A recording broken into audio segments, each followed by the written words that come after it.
Assalamualaikum bosku, ketemu lagi bersama saya di Cara Anak Desa. Seorang YouTuber pemula itu tentu pinginnya itu channelnya itu cepat sukses dan kontennya itu banyak diminati. Tapi di sini YouTuber pemula sering melakukan kesalahan.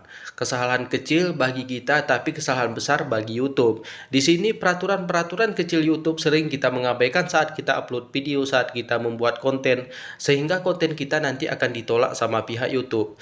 Jadi buat teman-teman di sini, sebelum mengajukan monetisasi, silahkan simak video ini sampai selesai. Semoga ini bisa bermanfaat bagi teman-teman YouTuber pemula.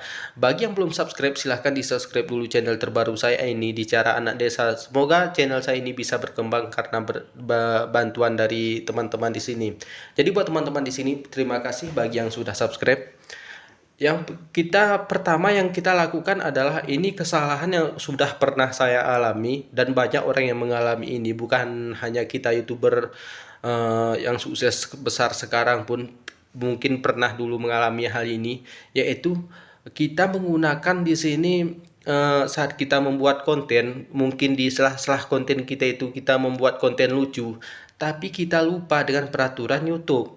Kita mungkin ambil 5 detik dari YouTube video lucu, 10 detik ambil video lucu, sehingga membuat konten kita ini ditolak sama pihak YouTube. Bukan itu aja, bukan dari YouTube aja, kita mungkin ngambil gambar dari browser, dari Chrome, itu juga akan dilarang sama pihak YouTube. Itu akan ditolak sama pihak YouTube dengan alasan yang menggunakan konten yang digunakan ulang. Ini peraturan kecil, karena kita menganggap sepele, mungkin hanya beberapa detik, mungkin hanya sebagian gambar sudah kita hapus backgroundnya.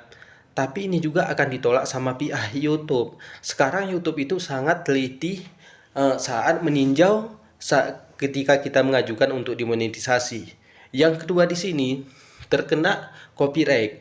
Meskipun kita sudah melakukan satu kali terkena copyright, kita hapus, konten kita itu sudah aman, tapi kita melakukannya untuk kedua kali. Kemudian untuk kita ajukan monetisasi, ini juga akan tetap ditolak sama pihak YouTube. Jadi buat teman-teman di sini, usahakan telitilah membuat konten, teliti seteliti mungkin supaya saat kita mengajukan monetisasi itu tidak ditolak sama pihak YouTube. Jadi buat teman di sini, pahami dulu peraturan YouTube baru kita untuk mengajukan monetisasi. Karena ditolak mungkin kita bulan ini, kemudian YouTube memberikan kita waktu dalam 1 bulan untuk bisa mengajukan untuk dimonetisasi lagi.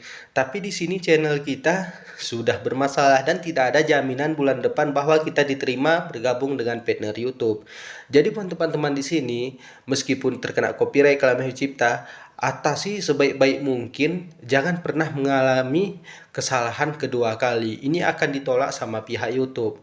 Jadi sia-sia kita membuat konten, mungkin nunggu 3 bulan, 4 bulan, 5 bulan baru bisa mengajukan monetisasi. Kita sudah capek membuat konten tapi ditolak sama pihak YouTube, itu sangat sia-sia. Jadi buat teman-teman di sini, pahami cara kerja YouTube ini. Semoga hasil kerja keras kita itu tidak ditolak sama pihak YouTube.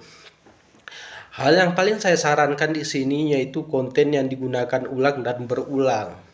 Konten yang digunakan ulang, kita ngambil seperti gambar-gambar itu yang sering dilakukan oleh YouTuber pemula itu, supaya kontennya itu lebih menarik.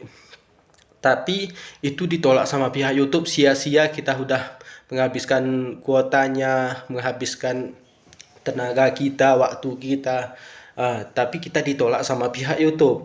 Kemudian di sini konten berulang itu gambar atau video yang sudah sering kali dipakai oleh kreator lain, sehingga kita upload lagi itu akan digunakan dikatakan berulang, itu juga akan tetap ditolak sama pihak YouTube. Itu yang paling menyakitkan, kalau sudah namanya berulang itu tidak dapat dimonetisasi, kecuali kita hapus konten kita yang menggunakan konten berulang, kita buat konten baru, sehingga kita mencapai 4.000 jam tayang. Dengan 4.000 jam tayang itu baru bisa kita mengajukan monetisasi. Kita hapus konten lama, subscribe-nya itu tidak berkurang, yang berkurang hanya jam tayang. Tapi mencari jam tayang ini sangat sulit. Jadi pahamilah cara kerja YouTube ini. Semoga teman-teman tidak kecewa di sini.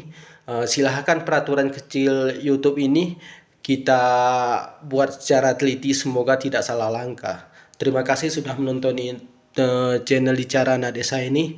Silahkan di subscribe bagi yang belum subscribe. Assalamualaikum warahmatullahi wabarakatuh.